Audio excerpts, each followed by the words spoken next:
जय Hind and hello guys, स्वागत है आपका आपके अपने YouTube चैनल ज्ञानदेह होस्ट में। और इस वीडियो में मैं आपको बताने वाला हूं इंटेलिजेंस ब्यूरो यानी कि IBACIO एग्जीक्यूटिव ऑनलाइन फॉर्म 2025 के बारे में, जहां पर आपको लेटेस्ट अपडेट के साथ में फॉर्म कैसे फिल करना है इसके बारे में पूरी जानकारी दी जाएगी, ताकि जो भी आपके सामने इश्यूज आ रहे हैं, प्रॉब्लम आ रहे हैं, उन सभी का आपको आंसर भी मिले और आप अपने फॉर्म को बिना किसी मिस्टेक के भर पाए। तो वीडियो को पूरा देखना है। और गाइज ये मैंने आपको इसलिए बोला है कि वीडियो को पूरा देखना है और इसलिए स्पेशल वीडियो बनाई जा रही है ताकि आपसे कोई मिस्टेक ना हो। और ये इसलिए बनाई जा रही है क्योंकि इसमें आपको एडिट के लिए कोई एक्स्ट्रा टाइम नहीं मिलता है। जी हाँ, आपने सही सुना, आपकी जो लास्ट डेट है वो यहाँ पर 10 अगस्त 2025 रखी गई है। इसके बाद में आपका लिंक डीएक्टिवेट कर दिया जाएगा और आप अपने फॉर्म के अंदर कोई भी मॉडिफिकेशन नहीं कर पाएंगे। इसलिए बहुत ही ज़रूरी हो जाता है कि आप सभी जानकारी बहुत ही अच्छे से चेक करके सावधानी पूर्वक भरें। और अब आपको यहाँ पर मैं बताता हूँ कि कैसे आपको फॉर्म को फिल करना है। उसके पहले कहना चाहूंगा कि अगर आपने वीडियो को लाइक शेयर न किया हो तो कर देना और चैनल को सब्सक्राइब करके बेल आइकन ऑन कर लेना। फिर जो लिंक वीडियो के डिस्क्रिप्शन में दिया है आप ओपन करेंगे, आपको जानने को मिलेगा कि इसमें 3717 पोस्ट निकाली गई है। और गाइज जैसे कि अभी आपको मैंने बताया कि फॉर्म आप 10 अगस्त 2025 तक भर सकते हैं। इसमें फीस जनरल OBC WS के 650, SC ST विकलांग के लिए 550 रखी गई है। अब गाइज आगे बढ़ने से पहले मैं आपको एक स्पेशल जानकारी देने वाला हूं जो कि आपके लिए काफी इंपॉर्टेंट रहेगी। गाइज ये जो जानकारी है ये मैं आपके लिए लेकर के आया हूं IBACIO ग्रेड 2 बेस्ट बुक के बारे में, क्योंकि आप लोगों के लगातार कमेंट आ रहे थे कि सर आपने फॉर्म फिलअप के बारे में तो बता दिया बट ये नहीं बताया कि हम कहां से हमारी एग्जाम की प्रिपरेशन करें। तो इसलिए ये बुक मैं आपके लिए खोज करके निकाल करके लेकर के आया हूं ताकि आपको सबसे अच्छी बुक सजेस्ट की जाए आपके इस एग्जाम के लिए। अब यहां पर बात कर लेते हैं कि आपको इस बुक के अंदर क्या मिलने वाला है। तो गाइज इस बुक के अंदर आपको 3200 प्लस क्वेश्चन फॉर प्रैक्टिस मिलेंगे। साथ ही साथ आप 7 पास्ट ईयर के सोल्ड पेपर भी इसमें पाएंगे, जैसे कि आपको यहाँ पर उनके ईयर भी मेंशन किए गए हैं। इसके अलावा अगर मैं इसके एक PDF के बारे में बात करूँ जो कि मैंने ढूंढ करके निकाला है ऑनलाइन, और मैं इस PDF से आपको थोड़ा सा बता देता हूँ कि क्या क्या इसमें आपके टॉपिक्स या सब्जेक्ट कवर किए जाएंगे। तो आप देख सकते हैं क्वांटिटेटिव एप्टीट्यूड में इन सभी टॉपिक्स को कवर किया जाएगा जो कि यहाँ पर आपके सामने है। इंग्लिश लैंग्वेज में इन सभी टॉपिक्स को कवर किया जाएगा। जनरल अवेयरनेस में भी आप देख सकते हैं कि कौन कौन से टॉपिक्स कवर किए जाएंगे। तो आप यहाँ पर इसमें PDF में थोड़ा शॉर्ट में ये देख पा रहे हैं कि आपका कैसा बुक का कंटेंट रहने वाला है, ताकि आपको समझ आ सके कि ये बुक मेरे लिए कितनी अच्छी रहेगी और किस तरह की एक्सप्लेनेशन इस बुक के अंदर मुझे देखने को मिलेगी। तो ये चीज़ आप यहाँ से इसके बारे में देख लीजिए और समझ लीजिए और अपनी जो एग्जाम की प्रिपरेशन है उसको बेहतर कर दीजिए इस बुक के साथ में। और गाइज इसको बाय करने का लिंक मैंने वीडियो के डिस्क्रिप्शन में दिया है, ढूंढ करके आपके लिए लिंक भी लेकर के आया हूँ। नहीं तो फिर आपके बाद में कमेंट आते हैं कि सर आपने बुक तो सजेस्ट कर दी बट आपने ये नहीं बताया कि हम बुक कहाँ से खरीदे, कैसे खरीदे। तो इसके लिए मैं आपके लिए लिंक भी इस वीडियो के डिस्क्रिप्शन में डाल दिया हूँ। इसके अलावा गाइज मैं आपके लिए एक और इससे जुड़ी हुई बुक लेकर के आया हूँ जो कि आपकी 9 previous year wise solved paper को लेकर के है। और ये जो IBACIO की बुक है इसके लिए है और इसमें आपके 3 प्रैक्टिस सेट भी मिलेंगे। इसमें भी आपको 9 प्रीवियस ईयर सोल्ड पेपर मिलेंगे जो कि आप देख सकते हैं 2010 से लेकर के 2023 तक, और साथ ही 2 सेट्स आपको 2024 वाले इसमें मिलेंगे। सिलेबस इसमें आपका फुल्ली सोल्ड है और क्या क्या आपको कवर किया गया है वो भी आप देख लीजिए। आपको इसका भी थोड़ा सा शॉर्ट में मैं दिखा देता हूं कि क्या क्या चीज़ आपको इस वाली बुक के अंदर मिलने वाली है सोल्ड पेपर की, जो कि आपकी तैयारी को और भी बेहतर कर देगी। तो इसलिए आप साथ ही साथ इस बुक को भी परचेज कर लेना ताकि आपकी जो एग्जाम की प्रिपरेशन है उसमें कोई कमी न रहे। तो आप यहाँ पर इसका कंटेंट देख लीजिए कि किस तरह का रहने वाला है। बुक के अंदर पूरी इन्फॉर्मेशन यहाँ पर आपको शो की जा रही है और ये इसलिए की जा रही है ताकि आपको समझ आ सके कि हाँ इस तरह का कंटेंट बुक का रहेगा और ये मेरे लिए कितनी अच्छी रह सकती है। तो गाइज जाइए, देर किस बात की, इस बुक को परचेज कीजिए और अपनी एग्जाम की प्रिपरेशन को बेहतर कीजिए। बुक को बाय करने का लिंक आपको वीडियो के डिस्क्रिप्शन में दिया है। जो आपकी गाइड है IBACIO की इसका भी, और जो आपका IBACIO का सोल्ड पेपर का बुक है ये भी, दोनों के लिंक वीडियो के डिस्क्रिप्शन में मिल जाएंगे। जाइए और बाय कर लीजिए। किस कैटेगरी के लिए कितनी वैकेंसी वो आप देख सकते हैं। अप्लाई करने के लिए क्वालिफिकेशन के रूप में आपसे ग्रेजुएशन की योग्यता मांगी है। अगर आप किसी भी डिसिप्लिन में किसी भी स्ट्रीम में ग्रेजुएटेड है तो आप अप्लाई कर सकते हैं। एज आपकी 18 से 27 है और 10 अगस्त 2025 तक काउंट की जाएगी। फीस यहाँ पर आप देख सकते हैं, फिर आपकी सैलरी, इसके अलावा आपका एग्जाम पैटर्न, ये सभी इन्फॉर्मेशन आपको दी गई है। अब ये सभी इन्फॉर्मेशन चेक करने के बाद अगर आप इसमें एलिजिबल और आपका इंटरेस्ट है तो आप अप्लाई ऑनलाइन लिंक ओपन करेंगे। आपके सामने कुछ ऐसा इंटरफेस आ जाएगा। यहाँ पर आ जाने के बाद में आपको रजिस्टर के ऊपर क्लिक करना है और उसके बाद में आपके सामने प्रोसेसिंग होगी इस तरह से, और इसको होने दीजिएगा। तो आपको थोड़ा सा वेट कर लेना है। इसके बाद में आप यहाँ पर आपकी बाकी की इन्फॉर्मेशन फिल करेंगे। बेसिकली आप यहाँ पर आपकी मेन जानकारी भरेंगे। तो सबसे पहले तो आप पोस्ट नेम अपनी सेलेक्ट कर लेंगे। उसके बाद में आपको यहाँ पर आपका पूरा नाम एंटर करना है। ये जो नाम आप एंटर कर रहे हैं ये 10th के सर्टिफिकेट के अकॉर्डिंग आपको फिल करना है। फिर आप आपका मोबाइल नंबर डालेंगे। मोबाइल नंबर को दोबारा डाल करके वेरीफाई कर देंगे। अल्टरनेट मोबाइल नंबर के अंदर कोई अन्य नंबर आप देना चाहते हैं तो आप यहाँ पर दे देंगे, नहीं तो आप चाहे तो इस ऑप्शन को खाली छोड़ सकते हैं। फिर आप ईमेल एड्रेस डालेंगे। ईमेल एड्रेस को दोबारा डाल करके वेरीफाई कर देंगे। देन गाइज आप जनरेट ओटीपी इसके ऊपर क्लिक करेंगे। इसके बाद आपके सामने यहाँ पर कैप्चा ऑथेंटिकेशन का पेज आएगा। तो जो भी कैप्चा आपको यहाँ पर शो हो वो कैप्चा आपको भरना है और इसको भरने के बाद में आप सबमिट कर देंगे। सबमिट करने के बाद आपको यहाँ पर आपकी ईमेल और नंबर दोनों के ऊपर ओटीपी सेंड किए हैं। पहले आप यहाँ पर मोबाइल वाला ओटीपी डाल दीजिए और फिर जो ईमेल पर ओटीपी आया वो डाल दीजिए, और डालने के बाद आप वैलिडेट के ऊपर क्लिक कीजिए। जैसे आप वैलिडेट के ऊपर क्लिक करेंगे तो आपका ओटीपी वेरीफाई हो जाएगा। ओटीपी वेरिफिकेशन हो जाने के बाद में आपके सामने यहाँ पर डिक्लेरेशन आएगा। आप यहाँ पर ये कैप्चा कोड डालिए, आई एग्री करिए और रीवेरीफाई इसके ऊपर क्लिक कर दीजिए।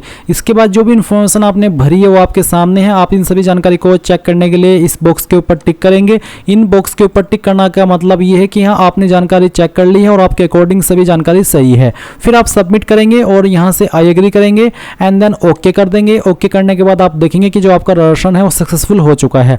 अभी आप यहाँ से इसको क्लोज करके गो टू एप्लीकेशन इसके ऊपर क्लिक करेंगे।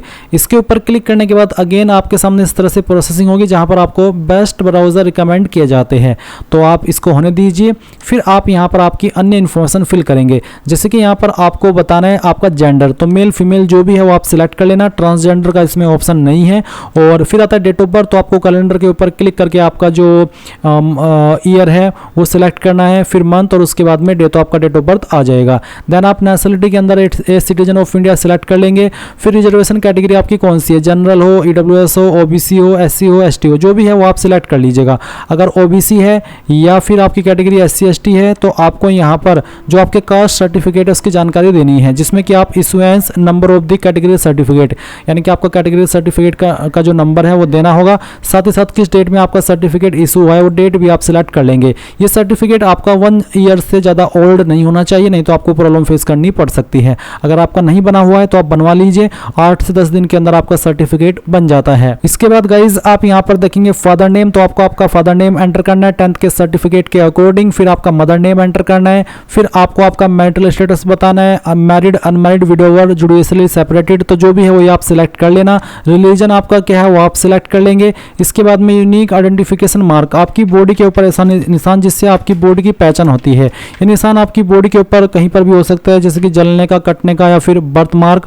और अगर आपकी बॉडी के ऊपर ढूंढने के बाद भी कोई निशान नहीं है तो आप यहाँ पर नो मार्क लिख सकते हैं। देन गाइज आप यहाँ पर देखेंगे टेस्ट सिटी प्रेफरेंस, तो आपको आपकी सिटी प्रेफरेंस देनी है कि कहाँ पर आप चाहते हैं आपका एग्जाम सेंटर रहे। तो आप पहले स्टेट की प्रेफरेंस देंगे, फिर उसके अंदर किस सिटी को प्रेफरेंस देना चाहते हैं एग्जाम सेंटर के लिए वो आप सिलेक्ट कर लेंगे।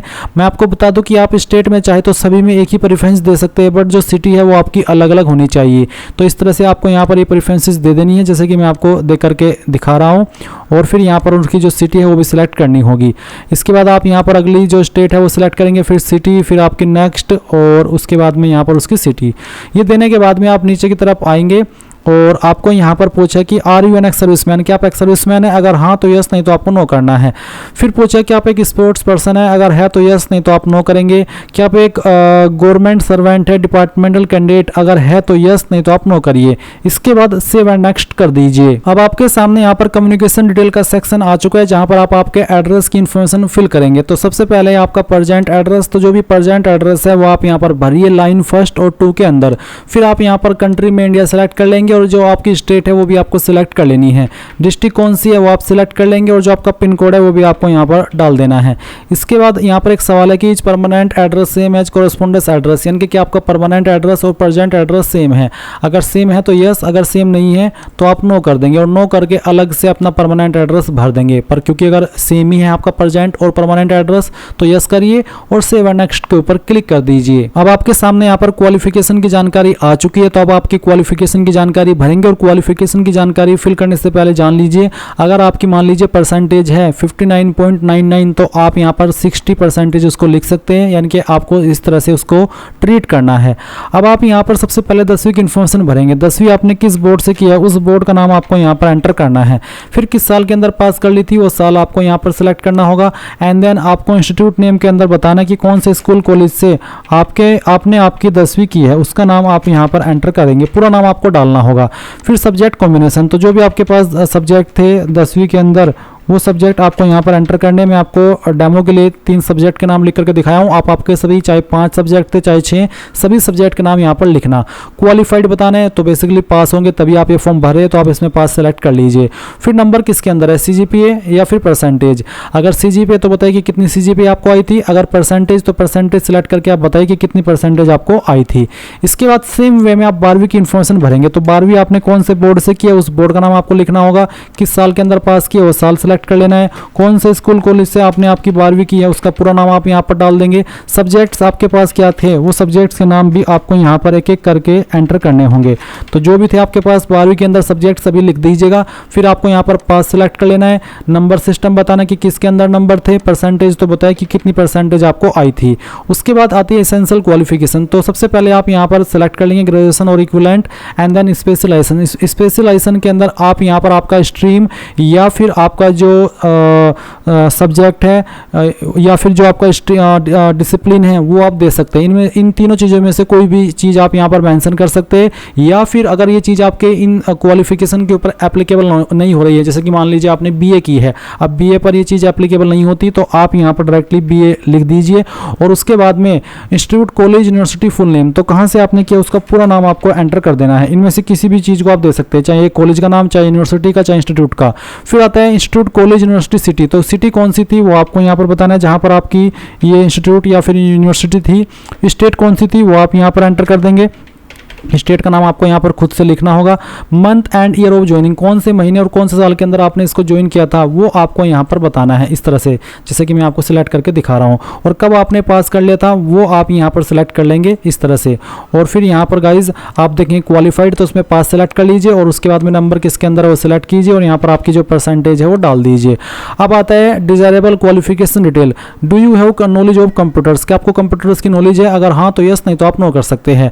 एडिशनल क्वालिफिकेशन, कोई अन्य क्वालिफिकेशन तो उसकी जानकारी भी आप दे सकते हैं। क्वालिफिकेशन डिग्री के अंदर क्वालिफिकेशन का नाम और बाकी की जानकारी ऐसे ही जैसे कि अभी आपने अपनी ग्रेजुएशन की जानकारी भरी है। कोई अन्य क्वालिफिकेशन है तो आप उसकी इन्फॉर्मेशन देंगे, जैसे कि एक सवाल है कि do you have knowledge of foreign local language except Hindi and English. अगर आपको किसी फॉरेन लैंग्वेज की नॉलेज है या फिर हिंदी इंग्लिश के अलावा किसी और लोकल लैंग्वेज जैसे कि कन्नड़, तमिल, तेलुगु, मलयालम या फिर मराठी, तो अगर कोई ऐसी लैंग्वेज आती है तो यस कर दीजिए और यस करने के बाद वो जो तीसरी लैंग्वेज आपको आती है वो आप यहाँ पर लिख दीजिए। और उसके बाद में पूछेगी कि आपके पास कोई वर्क एक्सपीरियंस है, अगर है तो यस, नहीं तो आप नो करेंगे और सेव एंड नेक्स्ट कर देंगे और यहाँ से ओके कर देंगे। अब आपको फोटो सिग्नेचर अपलोड करना है तो क्लिक है टू अपलोड के ऊपर क्लिक कीजिए। जान लीजिए कि फोटो का साइज 100 से 200 KB के बीच में हो, व्हाइट बैकग्राउंड हो, फॉर्मेट आपका क्या रखा है वो भी आप चेक कर सकते हैं, JPEG या फिर JPG। तो ब्राउज टू अपलोड इसके ऊपर क्लिक कीजिए, जहाँ पर भी आपकी फोटो फाइल है सिलेक्ट कीजिए। जैसे कि मैं ये डेमो के लिए फॉर्म भरा हूँ तो इस फाइल को सिलेक्ट करता हूँ, ओपन करता हूँ, आपका इस तरह से फाइल यहाँ पर आ जाएगा अपलोड होकर के। अब आप क्लोज करेंगे एंड देन आप इसको व्यू भी करेंगे क्योंकि व्यू करना अनिवार्य है। देन आप सिग्नेचर अपलोड करेंगे, इसका साइज 80 से 150 KB के बीच में रखा है, तो जहाँ पर भी सिग्नेचर की फाइल है सिलेक्ट करेंगे, ओपन करेंगे, यहाँ पर वो अपलोड हो जाएगी तो आप इसको क्लोज करके व्यू कर लेंगे। फिर आप नीचे की तरफ आएंगे और उसके बाद में यहाँ पर पेमेंट ऑप्शन में सिलेक्ट कर लेंगे, ऊपर फीस का अमाउंट होगा, उसके बाद यहाँ पर टिक करेंगे। इसमें गाइस जो आपको फीस पे करनी है वो 550 तो रिक्रूटमेंट फीस है प्लस 100 एग्जामिनेशन फीस आपसे ली जा रही है। अब आप यहाँ पर इन सभी के ऊपर टिक करने के बाद ये जो कैप्चा कोड आपके डिस्प्ले के ऊपर आ रहा है ये आप यहाँ पर एंटर करेंगे एंड देन प्रीव्यू के ऊपर क्लिक करके जो भी जानकारी आपने अभी तक भरी है उन सभी को चेक कर लेंगे। जब आपको लगे कि सभी जानकारी सही है तो ही आप यहाँ पर सबमिट करेंगे। इसके बाद आप यहाँ पर आई एग्री करेंगे। आपको पेमेंट के पेज पर ट्रांसफर किया है, आप आपकी फीस SBI नेट बैंकिंग या फिर SBI debit card, UPI, other bank net banking, other bank debit card, SBI branch या फिर क्रेडिट कार्ड, तो जिस भी माध्यम का आपको इस्तेमाल करना है वही आप सिलेक्ट कर लेंगे। अगर UPI सिलेक्ट किया तो सिलेक्ट करिए कि आपको UPI ID के माध्यम से करना है या फिर QR कोड, तो जो भी माध्यम आप इस तरह से सिलेक्ट करेंगे तो आपके सामने वही ऑप्शन आ जाएंगे। जैसे आप फीस जमा कर देंगे तो आपका फीस एक्सेप्ट हो जाने के बाद में फॉर्म फाइनल सबमिट माना जाएगा और आप अपने फॉर्म का फाइनल प्रिंट आउट ले पाएंगे। इस तरह से गाइज आप लोग IBACIO एग्जीक्यूटिव ऑनलाइन फॉर्म 2025 भर पाएंगे। तो ये थी गाइज पूरी जानकारी। आई होप आपको पसंद आया होगा। Thanks for watching. जय हिंद।